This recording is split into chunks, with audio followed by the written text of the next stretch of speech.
আপনি যদি আল্লাহ তাআলাকে বিশ্বাস করেন তাহলে আপনার বাচ্চা কাচ্চাদের ছবি সোশ্যাল মিডিয়াতে আপলোড দিয়েন না, পোস্ট করেন না। কেন বলতেছি এই কথা, চলেন বিস্তারিত আলোচনা করি। রাসূল সাল্লাল্লাহু আলাইহি ওয়াসাল্লাম বলেছেন যে বদনজর সত্য। আপনি যদি আল্লাহ তাআলাকে বিশ্বাস করেন তাহলে তো রাসূল সাল্লাল্লাহু আলাইহি ওয়াসাল্লামকে 100% বিশ্বাস করতেই হবে। ওনার মুখ দিয়ে যেই পবিত্র কথা, যেই পবিত্র বাণী উচ্চারিত হয়েছে সেটা কিয়ামত পর্যন্ত সত্য, 100% সত্য হবেই হবে।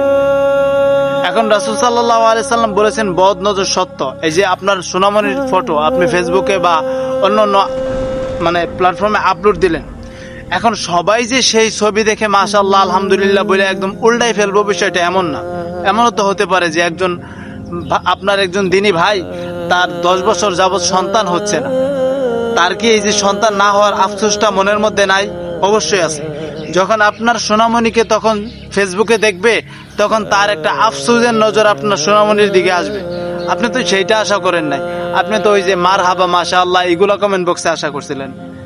এখন এই যে 1000 লোকের কাছে আপনার সোনামণির পিকচার পৌঁছেছে, সবাই কি ভালো মানুষ? সবাই কি 100% ভালো মানুষ? সবাই কি কনফার্ম জান্নাতি মানুষ? না, তার মধ্য থেকে 1-2 জন মানুষ খারাপ থাকতে পারে, যাদের বদনজরের ইফেক্টে আপনার শিশুর শরীরে মারাত্মক ধরনের রোগ হতে পারে। আপনি ডাক্তারের কাছে যাবেন, প্লাস কবিরাজের কাছে যাবেন, ওরাও ধরতে পারবে না যে মূলত বেবিটার হয়েছে কি। এই জন্যই বলতেছি একটু বিনোদনের জন্য আপনার শিশুর জীবনটা নষ্ট করেন না। তো কথাগুলো যদি বুঝে থাকেন আলহামদুলিল্লাহ, না বুঝার তো কিছু নাই, কারণ সহজ ভাষায় আমি কথা বলি, আপনাদেরই ভাই, আপনাদের ভাইয়ের মতোই বুঝিয়ে বলি। তো আমার কথায় যদি কষ্ট পেয়ে থাকেন মাফ করে দিবেন, আমি আপনাদেরকে কষ্ট দেওয়ার জন্য কথাগুলি বলি না।